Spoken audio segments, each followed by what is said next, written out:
నమస్కారం. ప్రస్తుతం మనతో పాటు ప్రముఖ ఆధ్యాత్మికవేత్త, ప్రముఖ జ్యోతిష్య వాస్తు పండితులు ఉమామహేశ్వరరావు గారు ఉన్నారు. వారితో మాట్లాడేద్దాం. నమస్కారం గురుగారు. ఆయుష్మాన్ భవ. గురుగారు, జూన్ నెలలో మరి సింహరాశి వారికి ఎలా ఉండబోతుందో తెలియజేయండి. జూన్ నెల సింహరాశి వారికి తెలియపరిచే విధానాలు ఏంటి? సింహరాశి మీద ఏ ఒక్క గ్రహ సంచార విధానము లేదు. సింహరాశికి ఆధిపత్యాన్ని వహించిన వాడు ఎవరు? రవి. రవి ఉన్న స్థానం ఎక్కడున్నాడు? వృషభ రాశిలో బుధుడితోటి కలిపి, అలాగే శుక్రుడితోటి కలిపి, బుధుడు శుక్రుడితో పాటు గురుడు కూడా ఉన్నారు. ఈ నలుగురితోటి కలిపి ఉన్నాడు. అయితే ఈ నలుగురుతో మీద కూడా కేతు దృష్టి పడింది. కేతు ఎక్కడున్నాడు? కన్యరాశిలో ఉన్నాడు. కేతు దృష్టి ఎక్కడ పడుతుంది? రవి మీద పడిపోయింది. రవికేతువులు ఇద్దరు ఏమయ్యారు? శత్రువులు అయ్యారు. అక్కడ ఉన్న గ్రహములన్నీ కూడా నష్టదాయకమైన పరిస్థితికి పోయింది. 4 గ్రహాలు నష్టదాయకమైన పరిస్థితులకు వచ్చేసారు. కాబట్టి ఈ యొక్క సింహరాశిలో జన్మించిన ప్రతి వ్యక్తి కూడా ఎంత కష్టపడదామనుకున్నా, ఎన్ని పాటలు పడదామనుకున్నా దొరికేది గుప్పిడే. అధికమైన నష్టానికి గురయ్యే పరిస్థితులు ఈ సింహరాశి వారికి కనబడుతూ ఉన్నాయి. అంటే ఈ సింహరాశి వారికి ఆరోగ్యపరమైన ఇబ్బందులు కలుగుతున్నాయి. ఎందుకు కలుగుతున్నాయి ఆరోగ్యమైన ఇబ్బందులు? మనం మిథున రాశి చెప్పుకోలేదు, కర్కాటక రాశి చెప్పుకోలేదు. ఆరోగ్యకరమైన పరిస్థితులు ఈ సింహరాశికి ప్రత్యేకంగా చెప్పవలసిన పరిస్థితి ఎందుకు వచ్చింది? ఉన్న స్థానములలో సింహరాశికి ఆధిపత్యాన్ని వహించిన రవి మీద ఎప్పుడైతే కేతు దృష్టి పడిందో, కేతు ప్రభావం ఎక్కువగా ఈ యొక్క మాసము యందు కలిగి ఉన్నది. కాబట్టి ఆరోగ్యపరమైన ఇబ్బందులు తీసుకురావాలి. అనారోగ్యాన్ని తెలుసు. అసలు ఏ అనారోగ్యం వస్తుందండి? రవికి ఆధిపత్యాన్ని వహించాడు. రవికి ఏ కుండలి యందు, మన దేహంలో కొన్ని కుండలు ఉన్నాయి. ఆ కుండలలోని రవి ఉన్న కుండలి ఏది? మణిపూర్వక చక్రం అని చెప్పేసి నాభి స్థానంలో ఉన్నది. ఈ మణిపూర్వక చక్రానికి ఆధిపత్యాన్ని వహించింది విష్ణు భగవానుడు. అయినా కూడా రవితత్వానికి సంబంధించింది. అంటే బగబగ మండే ఇది ఆకలి, కడుపు మండిపోతుందిరా బాబు అంటారు. ఆ యొక్క విధానంలో వస్తుంది. కాబట్టి వీళ్ళకి హృదయానికి సంబంధించిన వ్యాధులు, కళ్ళకు సంబంధించిన వ్యాధులు, అలాగే ఉదర కోశమునకు ఆడవారికి ఉదర కోశమునకు సంబంధించిన వ్యాధులు, ఇటువంటివి దరి చేరుతూ ఉన్నాయి. కాబట్టి దగ్గరికి రాకుండా ఉండాలంటే ఏం చేయాలని తర్వాత పరిష్కారం ఆలోచిద్దాం. అటువంటి పరిస్థితులు ఆరోగ్యాన్ని ఎక్కడా కూడా కించపరుచుకోకూడదు. అంటే చిన్నదే కదా అని అశ్రద్ధ చేయకూడదు. వెంటనే పరిష్కరించుకోండి. ఉన్న హాస్పిటల్కి వెళ్తారో, డాక్టర్ని కలుస్తారో, ఎవరిని కలుస్తారో అది వెంటనే చూసుకోవాలి. అటువంటి విధానంగా ఈ సింహరాశి వారు ఆరోగ్యంలో శ్రద్ధ వహించాలి. సరే, వ్యాపార రంగంలోకి వచ్చేద్దాం. వ్యాపారం బాగుంది వీళ్ళకి. వ్యాపారం బాగుంది. ఆరోగ్యంలో బాగోలేనప్పుడు ఈ వ్యాపారం ఏం చేయగలరు? కూర్చుని సంపూర్ణంగా వ్యాపారం బాగానే ఉంది, చెయ్యాలి కదా.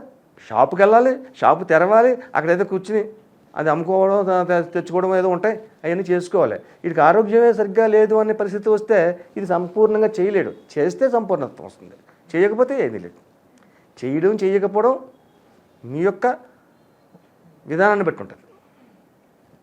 కాబట్టి ఆరోగ్యవంతంగా ఉండి వ్యాపారాన్ని సక్రమంగా నడుపుకుంటే ఏ విధమైన నష్టములు కానీ కష్టములు లేకుండా ఉండే పరిస్థితి వస్తుంది.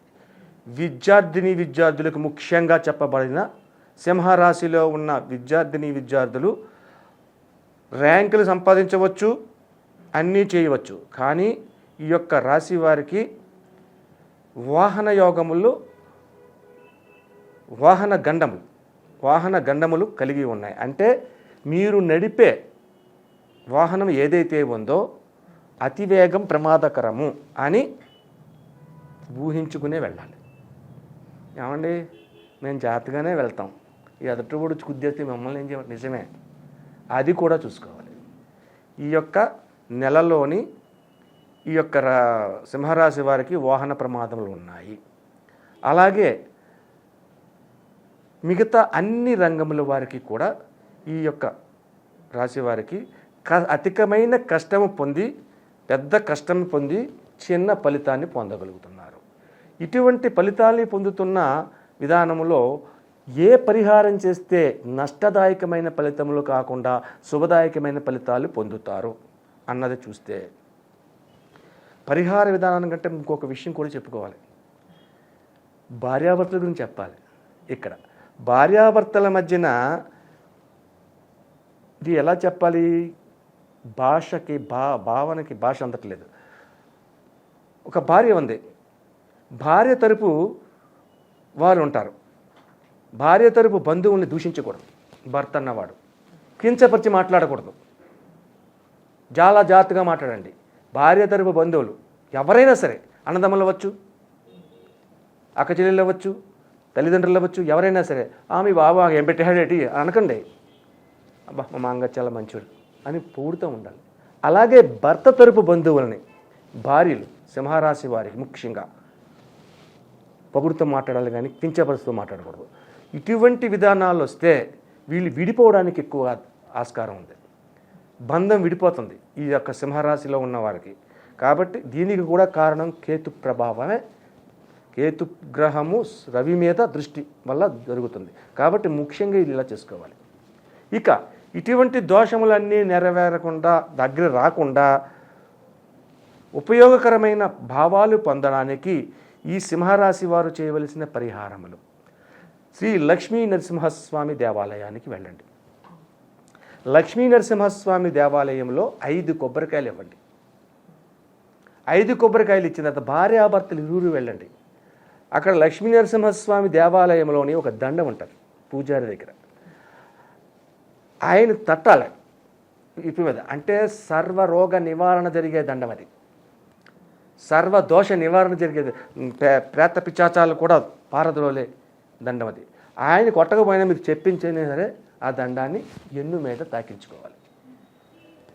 లక్ష్మీ నరసింహస్వామి ఆలయం నుంచి వెళ్ళిన తర్వాత ఇంటికి వచ్చి గుమ్మడికాయ, కూర గుమ్మడికాయ ఉంటుంది, సూర్యుడి గుమ్మడికాయ అంటారు. ఆ గుమ్మడికాయని కొద్దిగా చిన్న ముక్క తెచ్చుకొని, దప్పడం అనేది మర్చిపోయారు ఎలా వండాలో, కాబట్టి సాంబార్ పెట్టుకోండి. ఆ సాంబార్లో గుమ్మడికాయ ముక్క వేయండి, ముక్కలు ఇచ్చింది శుభ్రంగా. అందులో ఇంకే దినుసులు ఏమి ఉంటాయి అవన్నీ వేసుకుని సాంబార్ చేసుకోండి. కంపల్సరిగా ఈ యొక్క లక్ష్మీ నరసింహస్వామి ఆలయానికి వెళ్ళి వచ్చిన తర్వాత ఈ గుమ్మడికాయని తినాలి. ఇంతకీ ఈ ఆలయానికి ఏ రోజు వెళ్ళమంటారు మరి అడగలేదు, నేను చెప్పలేదు, కానీ చెప్పాలి. ఏ రోజు నాడు వెళ్ళాలి అన్నదంటే మంగళవారం నాడు వెళ్ళండి. మంగళవారం నాడు ఎందుకు వెళ్ళాలండి? మంగళవారానికి అధిపతి ఎవరు? కుజుడు. కుజుడు ఎక్కడున్నాడు? రవితో కలిపి, చంద్రుడితో కలిపి ఉన్నాడు. చంద్రుడు రవికి ఏమయ్యాడు? సోదరుడయ్యాడు. కాబట్టి మంగళవారం నాడు వెళితే కుజ మాంగళిక యోగం అనే యోగాన్ని సంతరించబడుతుంది. ఎప్పుడైతే ఈ యొక్క విధంగా చేశారో లక్ష్మీ నరసింహస్వామిని పూజిస్తూ మధ్యాహ్న సమయంలో లక్ష్మీ నరసింహ మంత్రాలు కింద కూర్చుని, చాలామందికి ఏదైనా స్తోత్రం చదవంటారా బాబు అంటే మంచమే పడుకుని చదువుతున్నారు. తప్పది. కింద కూర్చోవాలి. ఏదో ఆసనం వేసుకుని ఓ పేటో దుప్పడో వేసుకుని ఆ యొక్క స్తోత్రాన్ని చదవండి మధ్యాహ్న కాలం నిద్రపోకుండా. సరే మధ్యాహ్నం చేసాం కదా అయిపోయిందండి, మంగళవారం నాడు అవ్వలేదు.